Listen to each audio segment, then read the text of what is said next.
The challenge with any stable token or stable coin or even CBDC or digital token or tokenized money, tokenized deposits is that issuing it is only step one. The whole purpose of money is to be a medium of exchange. Yeah, to have money move, right? To be able to actually transact. Stable coins had billions of market cap, but you couldn't pay for a cup of coffee with it. Farooq Malik is the co-founder and CEO of Rain, a payment company turning stablecoins into spendable money. With support for USDC across networks like Base, Solana, and Polygon, Rain is building the rails to connect tokenized dollars to Visa's global payments network. We're seeing massive adoption in the US, not because it's stablecoins. It's because the fintech app that's on your phone, that you have a dollar balance or you have a commuter benefits card or an HSA product, that's stablecoins. We are recording this live at the Wyoming Blockchain Symposium. We are in, I think, the snow brush room at the Four Seasons. I have no idea what it's called, but I'm excited to sit here with you and talk more about this. Welcome. Thank you. Thank you for having me. Thank you for being here. To start off, can you tell us a little bit about how you even got into the space and what made you want to start Rain? Yeah, no, so we met my co-founder and I, Charles, we met in 2020, late 2020, early 2021, and had been wanting to explore ideas on maybe starting a project or something together. And we started exploring a variety of different things and ideas. And at the same time, we were going down the DeFi sort of, DeFi world and Right. NFT boom and all that stuff, which was happening at the time. And while we were doing that, we realized that there was this stablecoin thing happening as well. And it really just started clicking in our heads that people were treating stablecoins like money, but they really weren't money. It was just like this tokenized representation of money that you could use to exchange or do trading. But some people would come to us and say, hey, do you know how I buy a laptop with stablecoins, or how can I make an angel investment with stablecoins? And so that really got us thinking about, hey, what if this is actually a emerging asset class? This is something which people are already using and treating like money, but will eventually become and jump the shark and become money. Mm-hmm. And so that's really how we discovered the opportunity to build Rain. And our thesis early days was that there's a universe of people that are using stablecoin infrastructure as a replacement for dollars.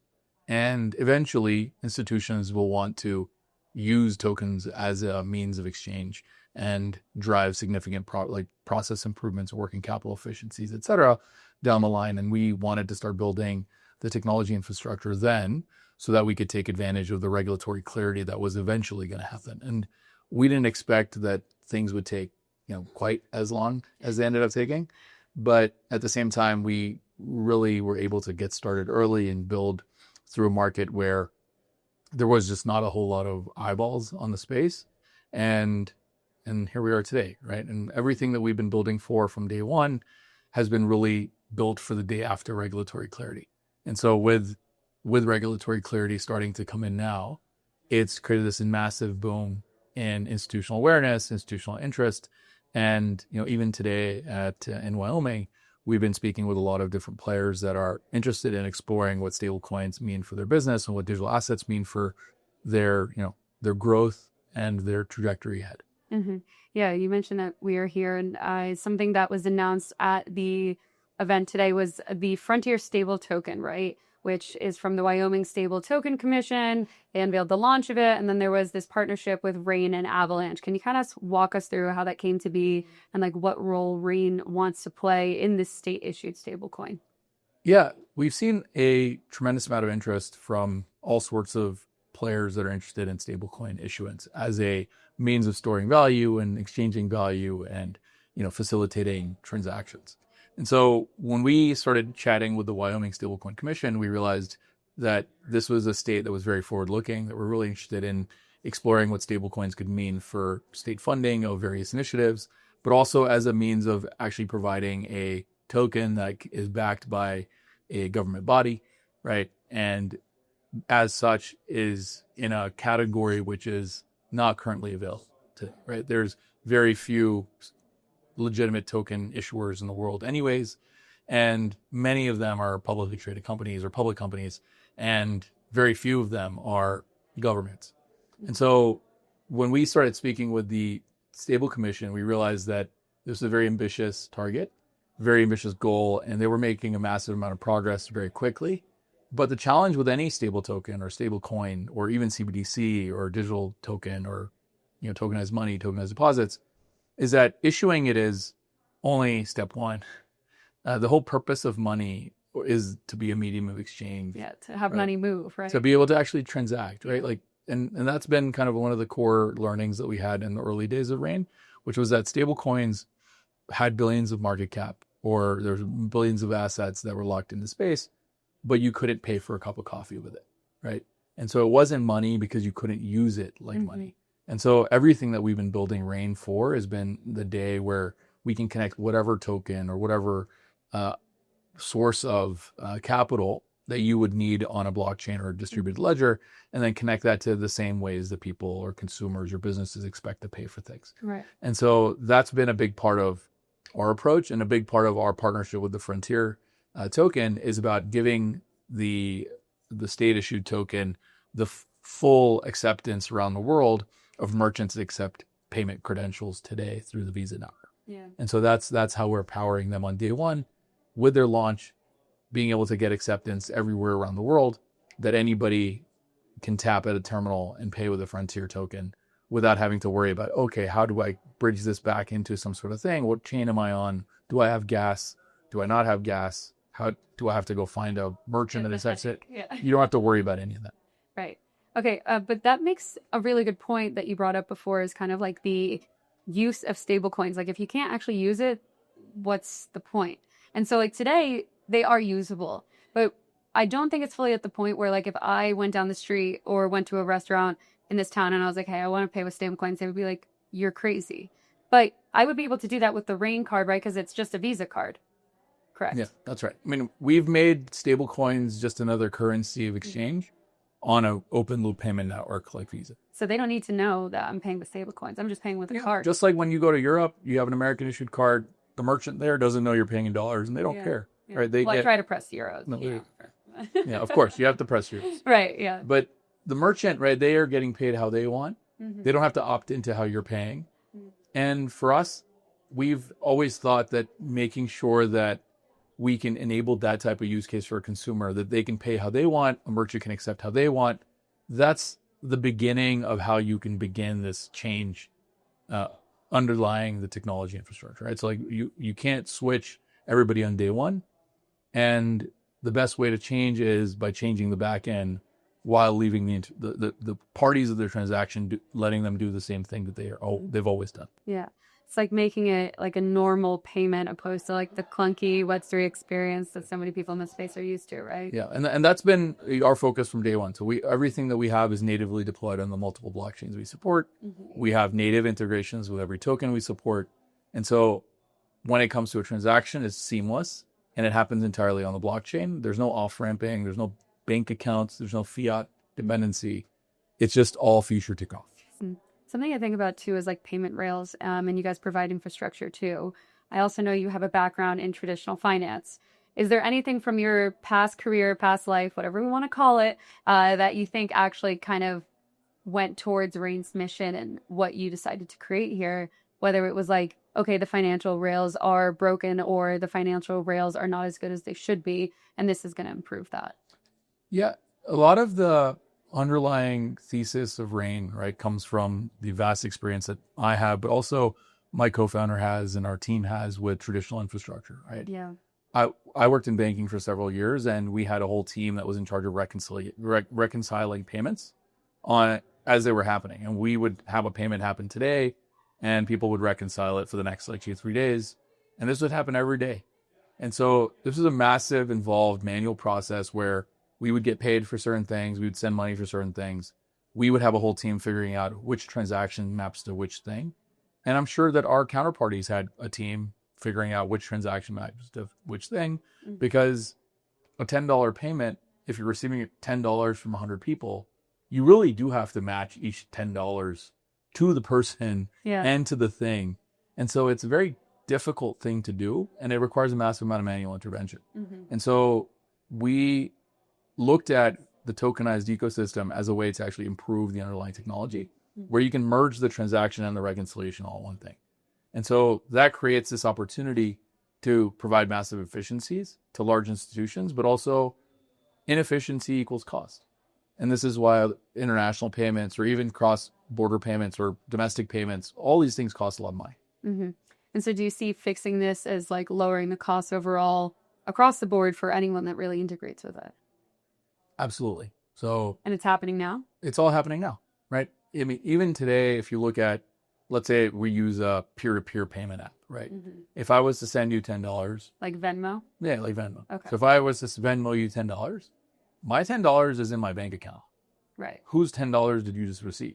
Not mine, right? And maybe 2 to 5 business days I'll receive your $10. Exactly. Yes, yeah. Yeah, but in 2 to 5 business days, PayPal will get my $10. But there's now $20 that facilitated a $10 transaction. Yeah. And so all of that creates this massive amount of float in these systems. And float costs money. And institutions have to provide that money and float, and they're taking that risk on settlement. And all of this stuff will then eventually trickle down into why the experience is not great, why there's hidden fees in a variety of these solutions, why you get charged so much to get instantly paid out, because instant payouts is someone else's money, right? Mm-hmm. And so there's a lot of this inefficiency, which is getting just baked into the lack of availability of these services, the enormous cost of offering solutions like this. And when you embed tokenized solutions into the baseline or the enabling infrastructure, you can eliminate a lot of this dependency. Mm-hmm. And so do you see kind of stablecoin settlements now eliminating I guess my question is will banks adopt this? Sure. They are. Well, banks are adopting tokenized money today, right? Right. I mean, we've seen JP Morgan announce the JPMD, right, which is a tokenized deposit, which is different from stablecoins, but the enabling technology is the same. Well, because I just used my bank last week to send a payment, and it might be the one you just mentioned, who's to say, but I sent it on Thursday, and they were like, okay, it'll go and get delivered on Monday. Yeah. It takes a long time. Absolutely. Our first angel investment came in USDC, and it happened on Christmas Eve. Oh, and so you didn't get that for... But we got it immediately because it came in USDC. Oh, USDC, yes. If it had come in a wire or an ECH, the bank was closed on Christmas Eve, the bank was closed on Christmas, the bank was closed, the next day was a Saturday, the bank was closed Saturday, Sunday was closed. Yeah. The Monday would be when the transaction would be originated. We might have gotten the money on Wednesday. Was that intentional? No. That's part of the story? The payment came on this day, we got it immediately? It was completely coincidental. Yeah. But it really crystallized. But it crystallized in our minds the massive sea change that the technology was enabling because we had access to it. And because we had access to it, we'd already built a proof of concept for the Rain infrastructure. And we actually used that money while the banks were closed to transact. Mm-hmm. And that was the unbelievable unlock to us on the power of what tokenized money was going to enable around the world. I don't know about you guys, but have you been feeling a little degenerate recently? We get it. You've always loved Ethereum security, but who wasn't tempted by those 1000% meme coin runs on Solana just a few months ago? When the next wave hits, do you really want to pick sides? Why not just position yourself for both? With Across, you no longer have to choose favorites. They've connected EVM with SVM so you can explore all your options. Now you can YOLO your hard-earned staking gains into Solana meme coins, or reverse course and move your meme coin gains from Solana to Ethereum mainnet and all your favorite L2s like Optimism, Arbitrum, Base, and 20 plus more. Whether you're building or bridging, Across makes the cross-chain relationship work. Because in crypto, why commit to just one chain when you can have the best of both worlds? Learn more at across.to. When it comes to building Rain's infrastructure and the physical cards and digital cards and everything on the stablecoin side, just the whole package for Rain, how do you kind of decide what not to change in the user experience versus what to reinvent? The consumer experience is really paramount to us. So we want to make sure that anybody that is transacting with a Rain-powered solution, unless the partner wants to surface the fact that it's stablecoins, the consumer doesn't have to know. It works, it's performant, it's efficient, it's available, and they can use it efficiently. The same way that they would use a payment credential issued by anybody else using whatever infrastructure anywhere. Similarly, on the merchant side, we picked the Visa network because we found a partner that was willing to think about what the future applications of tokenized money could be But we also got a payment network and a merchant acceptance base that was very important for the consumer, because consumers should not have to change their behavior to facilitate a change in technology infrastructure. Yeah. And we spent a lot of time thinking about and evaluating technology changes and paradigm shifts in a variety of industries. So if you look at mobile phones, the call didn't change. Like the phone call that you do, what the consumer is doing, the numbers you dial didn't change. The enabling infrastructure, what happens when you press the number and you pick up the receiver, all that changed. But no one had to really interface with that unless you wanted to go buy a mobile phone, unless you wanted to participate in it and elect to be a part of it, right? Mm-hmm. Similarly, if you look at streaming media, if you look at Netflix, it was just DVDs in the mail, right? The way you ordered the DVD changed, but what you got on the other end was just plastic that you stuck in your DVD player, right? Mm-hmm. That didn't change. And it was only until technology got to the point or consumers were like, hey, actually, I don't want to have to wait for this DVD to arrive. Maybe I'll try buffering this instead.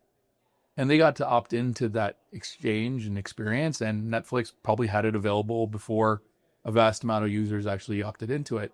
And so we've learned a lot of lessons on what you need to do when enabling technology is changing to actually create the pathway for consumer adoption.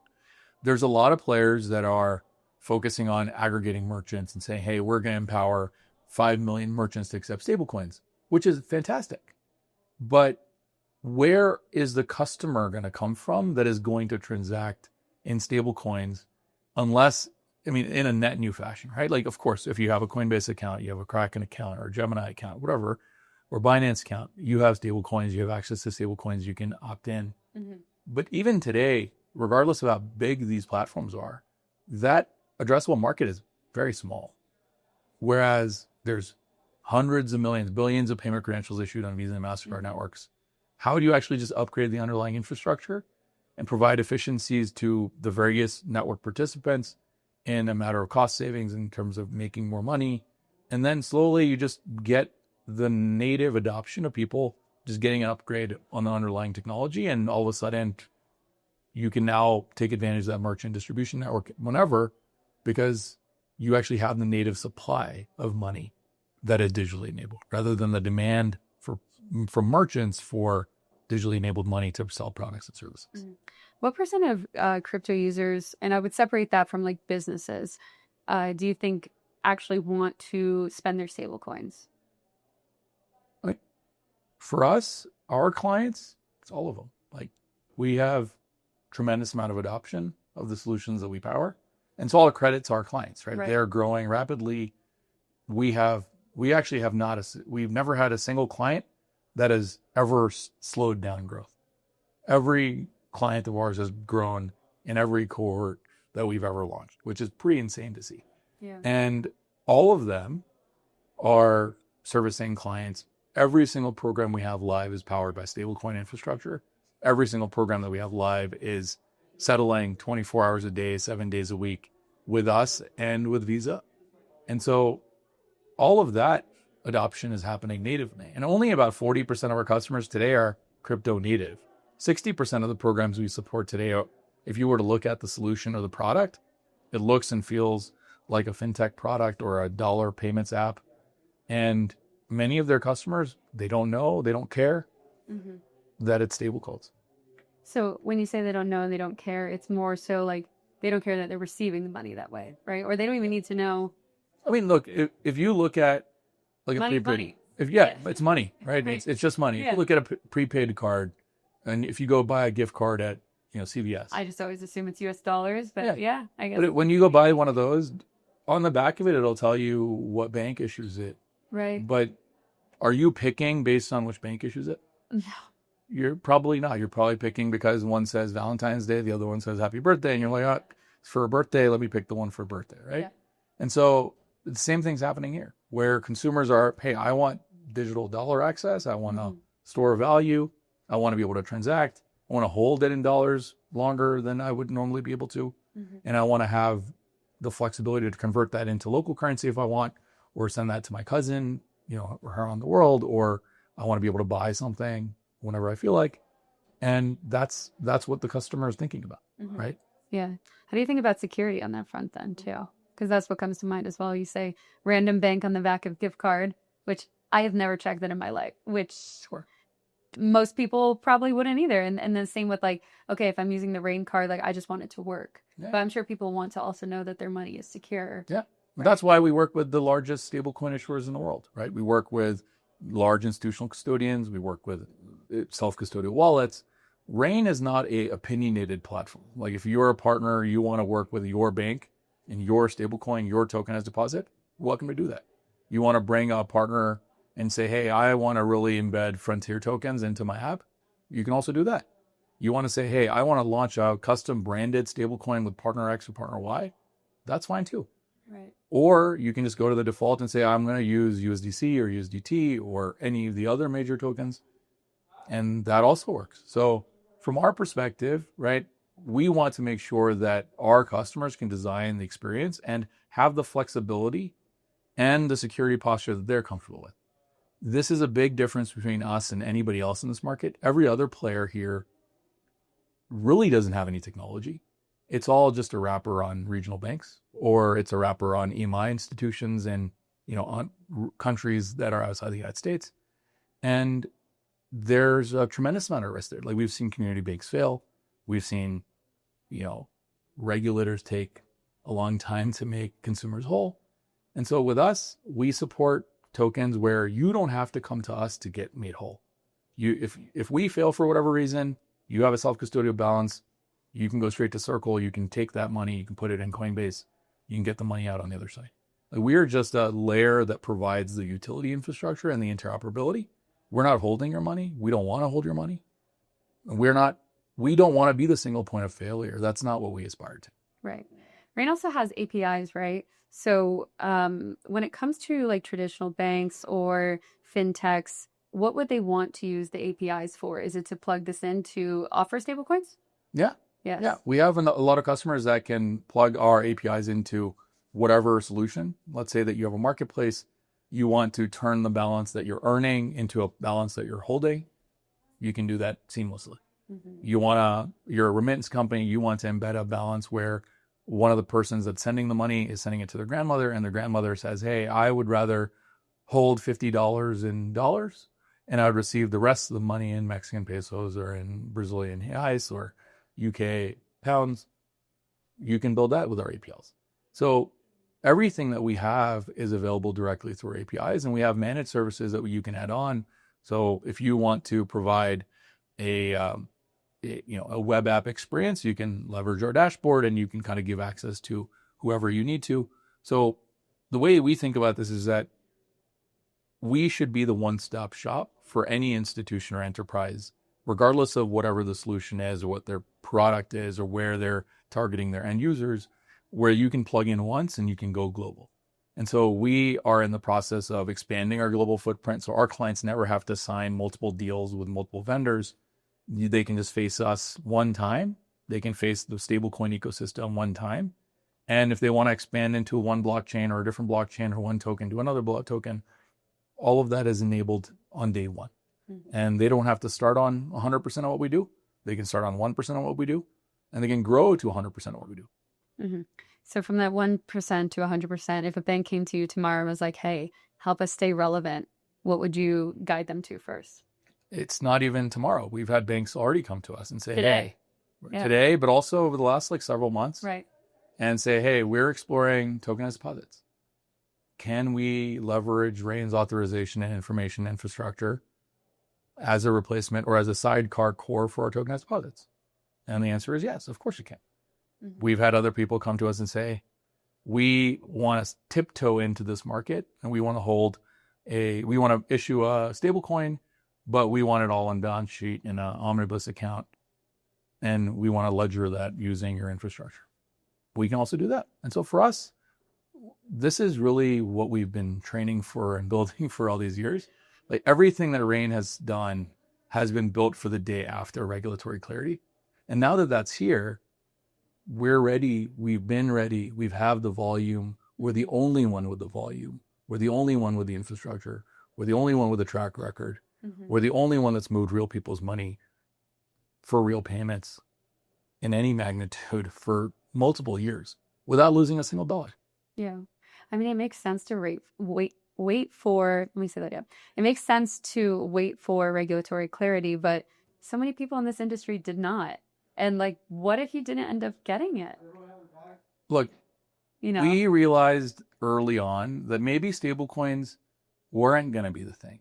But coming from institutional finance, I realized that tokenized money, whether it was going to be CBDCs or tokenized deposits, whatever, the enabling technology had to change because the cost savings are too massive. The efficiency gain is too big. And so we knew that something was going to happen. And if it was going to be stablecoins or it was going to be Ethereum or Solana or move-based chains or Avalanche, whatever it was, that was up for grabs, right? Like which chains or what technology or which virtual machine or which token, which type of token, those things were open questions, which is why we just built the maximum amount of flexibility into the infrastructure. What was never an open question for us was tokenized money is going to happen one way or the other because the house is going to win, right? Like the people that control legislation, control regulation, and guide economies of various countries, those people stood to gain a lot, right? Because there's massive inefficiencies in having manual people reviewing every single transaction, manually tying it back, manually having to make sure that you're not fat fingering a number or you're accidentally not reconciling a number or the decimals in the right place. And we knew that these things were going to have to change because it's an enormously expensive exercise. And the people that are paying that cost are all the people that are at large institutions and banks that are receiving 0.01% interest rate on their bank account. The reason they do that is partially because banks don't want to pass along the higher interest rate, but a lot of it is because there's a massive amount of cost in offering you a free checking account, right? And a lot of that cost is because the reconciliation cost, management cost, reporting cost, all of that stuff is enormous. And you can start eliminating pieces of that massively by just tokenizing the money, making sure that it's all interoperable between the various systems. Like there's a lot of banks today that have grown through acquisition. They don't even have a single unified store value. Like they actually have to figure out where you are within the various tools that they have to figure out how much money you have. Yeah. Right? This is enormously expensive. So when that type of expense becomes more and more nominal with like this new technology being integrated, what is kind of the opportunity there? It's a massive opportunity, right? If you think about it this way, right? If you look at mobile phones, there was a lot of people that were in the phone business that aren't around anymore, right? And there's a lot of people that weren't in the phone business in some of the markets that they're in that are now the biggest phone companies in their countries, right? You look at the United States, T-Mobile wasn't an American phone company. It's now one of the largest. It's one of the largest phone companies in America, right? And they came in after 3G, right? You look at AT&T today. AT&T got bought by Southwestern Bell, which was the smallest division of the previous Bell telephone company, because they took advantage of the technology shift. So they bought the brand name, right? And so you look at streaming media.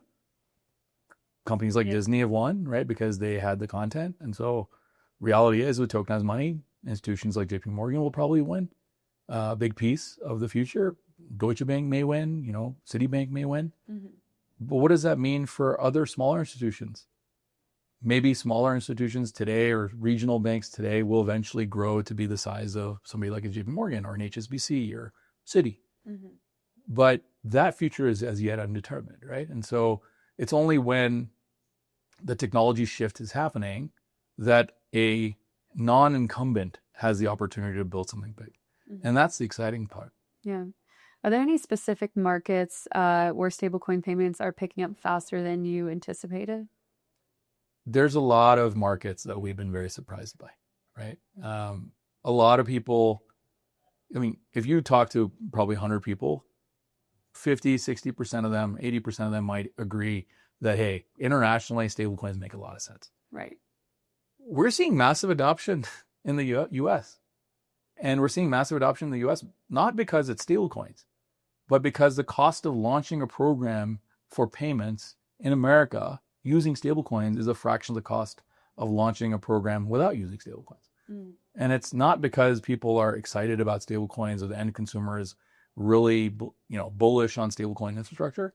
It's because the fintech app that's on your phone that you have a dollar balance or you have a commuter benefits card or an HSA product, that's stablecoins, right? And that's the magic of what's happening here is that we're seeing a massive amount of interest from HSAs, FSAs, commuter benefits products, earned wage access programs. That's interesting. Like we had a call earlier today with one of the world's largest broker dealers to do non-crypto stuff.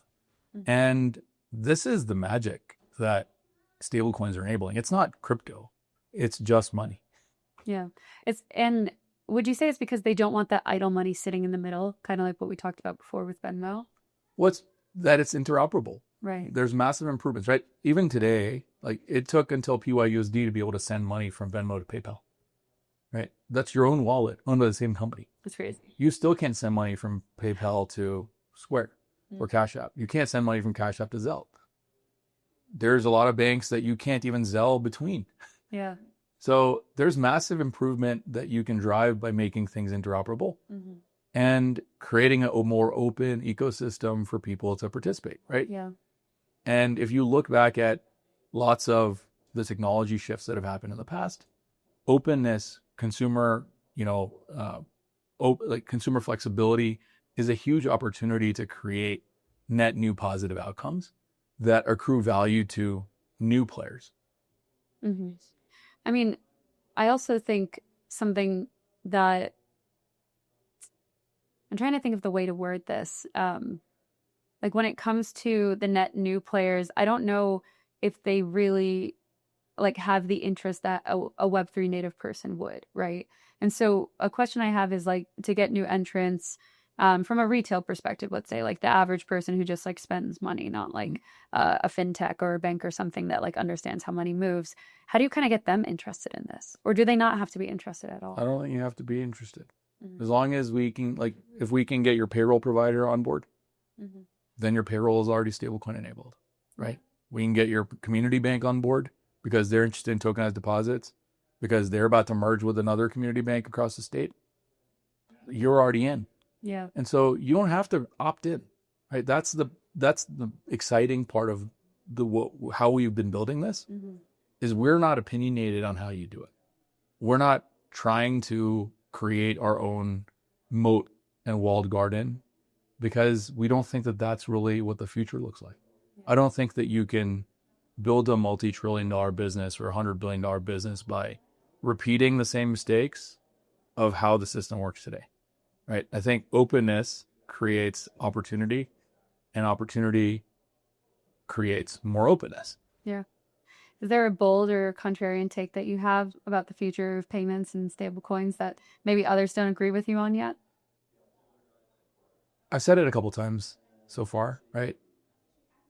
When I think about stablecoins, when I think about tokenized deposits or CBDC, blockchains, all these different things, I just think that people are missing the point, right? If you look at why people want it, what people are going to do with it, it's the same as they've done for millennia, right? And a big part of society over the last several millennia is that human beings started transacting with others with beads. And I gave you my beads, you had them. Right. And it was instant. It was instant trade, Mm-hmm. instant value exchange. And then we spent the last 1,000 years slowing that down. Making it more complicated. Yeah. Making it slower, making it more rigid. And we've done that in the interest of like the technology improvements. We went from paper money to electronic money, and electronic money really started gunking up the system because you needed to pre-position cash everywhere. Mm-hmm. Tokenized money is a way to go back to instant non-fungible money. And I think that many people miss it for the trees because they say, oh, this is totally different. CBDCs are different. Tokenized deposits are different. And this country is going to have a closed loop and this one's have an open loop. So yeah, it doesn't matter. What matters is that consumers and businesses are going to need to spend it the same way they spend money today. Yeah. You have to buy stuff, earn stuff, save stuff, spend stuff, send stuff. That's it. There's only like 5 ways that people spend money. Right. And that's not changing. Yeah. Do you think it'll ever get slower though? Like as, stable coins grow and scale, yada, yada. Like I would imagine they get faster, but the analogy we just gave of like, okay, we started with like bartering beads and then over time it became slower and slower and slower. I don't think when people started creating new forms of payment, they thought that it was going to get worse and worse. And now look where we are. I think that it got worse and worse or slow. Look, I think it got slower and slower. I'm not sure if it got worse and worse. Complicated. It got more complicated. It got more complicated. That's what I'll say, yeah. There's a lot of people that make money because money is slow, right? Like if you look at payday lenders, they take advantage of the fact that paychecks take a while to come, right? You look at merchant cash advance businesses, they take advantage of your merchant settlement time frame. So there's a lot of people that have vested interest in how slow money is. And eventually those businesses will either adapt or they'll die. And other players will grow into that market opportunity and they'll absorb that revenue and maybe grow that pie. And that's the exciting part. Yeah, for sure. Okay. Beyond card issuing, stablecoin settlements, APIs, everything that's going on with Rain, what do you think is like the next mountain you guys want to climb and conquer? Stablecoins are a global phenomenon. They are instant and they're settled everywhere. We have customers come in the door from every corner of the world and ask for our capabilities. So for us, servicing a global customer base is paramount. And being able to continue growing so that our clients that are already global can continue servicing all of their customers across their footprint with a single partner is very important. And so everything that we're focused on now is really about expanding the availability of our products and services to let our clients service a global customer base with a unified product stack, right? If you are in one country, you should be able to access a similar solution to somebody that's in a different country that is the customer of the same platform. So that's really what we're spending a lot of time on. That, and then we're continuing to move the industry forward. Like we believe in tokenized money. We are not satisfied with having to go back to fiat. We are not willing to take shortcuts, regardless of how much time it'll save us. Because the whole point of doing this and doing this now is that we have to demonstrate that the future technology works and it's scalable and it's flexible and that more and more people can utilize it. And you can't do that by saying, oh, well, we're going to call it a stable coin and stick it in a bank. Like that's just not going to work. Yeah, no, I agree. All right. Last thing, I always like to ask our guests to leave us with a piece of advice, something that you've carried with you throughout your time in this space. You should always believe the world could be better. I like that. It can be. Yeah, absolutely. Amazing. I love it. Farooq, thank you so much. Thank you.